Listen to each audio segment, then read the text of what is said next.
কথা না শুনে সেখানে এই কথাটি বলা ছাড়া আর কোনো পথ নেই। তার উপর ছেড়ে দাও, তার বিবেক কি বলে দেখো। এই কথাগুলি মনে ভগবান আবার বলছেন, তোমাকে আরেকটি পরম গোপনীয়তম কথা বলবো অর্জুন, তুমি আমার ভক্ত, তোমার মঙ্গলার্থে বলছি শুনো। আমাদের মঙ্গলার্থে ভগবান অর্জুনকে উপলক্ষ করে আবারও পরম গোপনীয়তম কথাটি বললেন। মদমানা ভগবান ভক্ত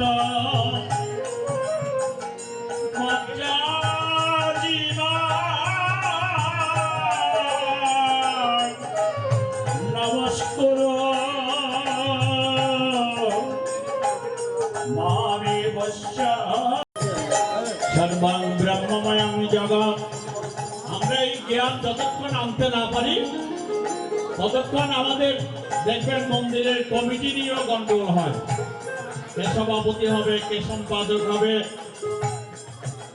তাকে কোন পদে রাখবে।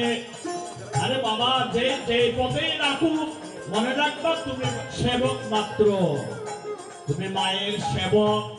এই কথাটি যতক্ষণ অনুভব করতে পারবে না ততক্ষণ তোমার পূজা অর্চনা সব ব্যর্থ হয়ে যাবে। আমি করছি, আমার দ্বারা হচ্ছে, আমাকে ছাড়া দেখি কি করে চলে, এই ভাবটা যখনই আসে তখনই আমাদের মধ্যে যত গন্ডগোলের সৃষ্টি হয়।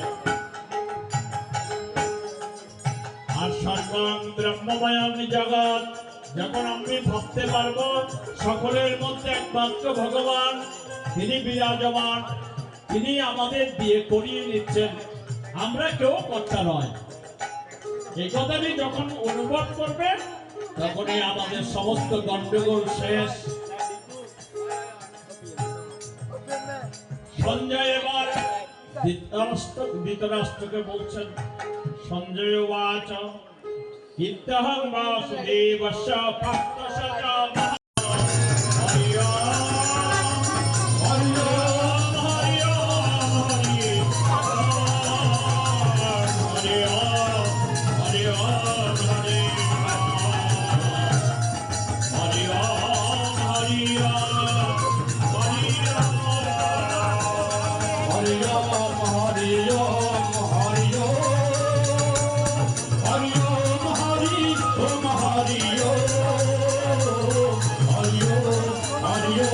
Hare